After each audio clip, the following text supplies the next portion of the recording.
Au sommaire de cette édition, l'activiste burkinabé Alain Traoré, connu sous le sobriquet de Alino Faso, est bel et bien arrêté en Côte d'Ivoire. Une confirmation faite par le porte-parole du gouvernement ivoirien, Amadou Coulibaly. Le vice-président de la République de Côte d'Ivoire, Temoko Meiliet Koné, a reçu en audience une délégation de l'Organisation internationale pour les migrations. Avec Amy Pop, directrice générale de l'OIM, les échanges ont porté sur les questions du changement climatique et de l'immigration. Une note de sport avant de terminer ce 7 minutes. Idriss Diallo, président de la Fédération ivoirienne de football, a été désigné l'homme de l'année 2024 par l'ONG Balater.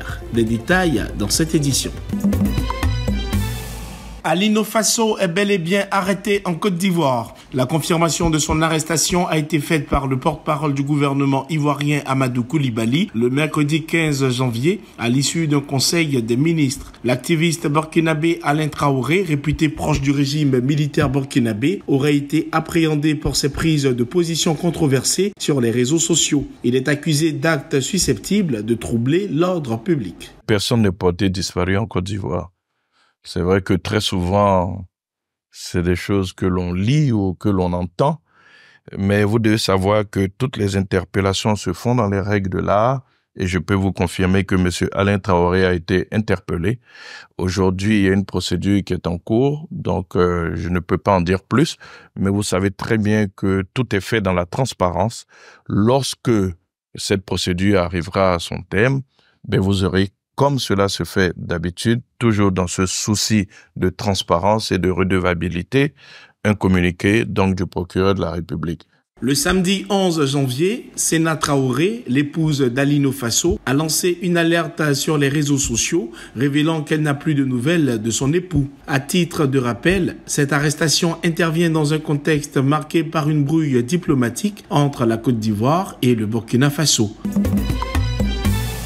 Les questions migratoires et climatiques sont au cœur des priorités du gouvernement ivoirien. Mardi 15 janvier, le vice-président de la République, Temoko Meiliet Koné, a reçu en audience une délégation de l'Organisation internationale pour les migrations, conduite par Amy Pop, directrice générale de l'organisation. Les échanges ont porté sur plusieurs sujets majeurs, notamment les impacts du changement climatique, les opportunités pour les Ivoiriens résidant à l'étranger, ainsi que les défis liés à l'immigration.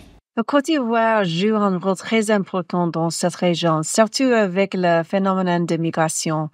Il y a des opportunités pour engager avec les gouvernements ici pour créer des réponses plus stratégiques. C'est vraiment un engagement très important, nous avons discuté beaucoup de choses et finalement nous avons discuté l'impact des changements climatiques sur les populations ici et sur les populations dans la région et comment nous pouvons adresser les impacts des changements climatiques, surtout sur les populations vulnérables. Cette rencontre illustre la volonté affirmée de la Côte d'Ivoire et de l'OIM de renforcer leur coopération en vue d'identifier des solutions pérennes face aux problématiques migratoires et climatiques.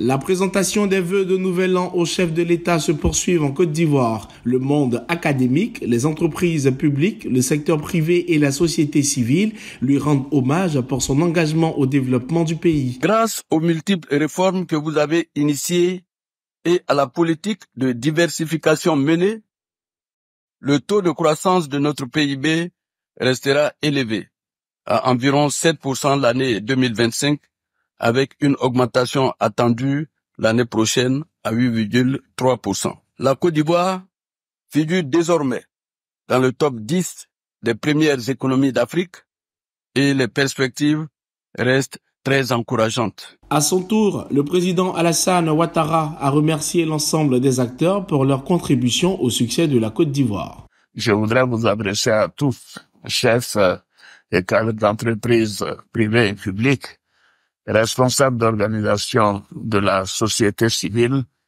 et de nos prestigieuses académies, ainsi qu'à vous, les présidents des organisations publiques, mes vives félicitations pour les performances que vous avez accomplies en 2024. Ces performances sont effectivement exceptionnelles quand on voit le classement de notre pays premier parmi les pays francophones. Pour rappel, le pays connaît des avancées remarquables réalisées par les entreprises publiques dont les résultats cumulés sont passés de 92 milliards de francs CFA en 2022 à 129 milliards de francs CFA en 2023, soit une hausse de 42%. Idriss Diallo a été désigné homme de l'année 2024 par l'ONG Balater.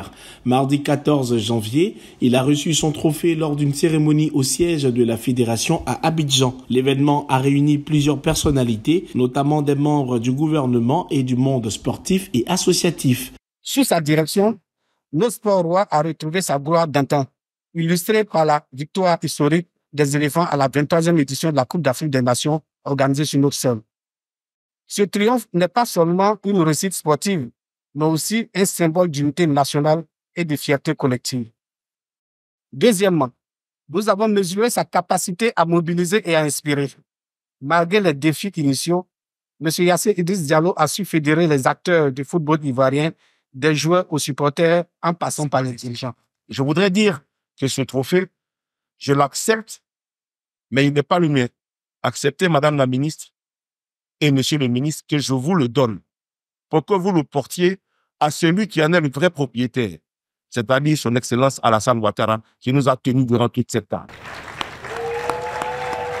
L'ONG Balater a été créée dans un contexte particulier, celui des élections à la présidence de la Fédération ivoirienne de football. L'organisation s'est donnée pour mission de promouvoir le développement du football ivoirien tout en contribuant au maintien de la cohésion sociale et à la paix en Côte d'Ivoire en se servant du sport comme levier d'unité nationale. C'est la fin de ce 7 minutes. Merci de l'avoir suivi. Restez sur cette info. Les programmes se poursuivent.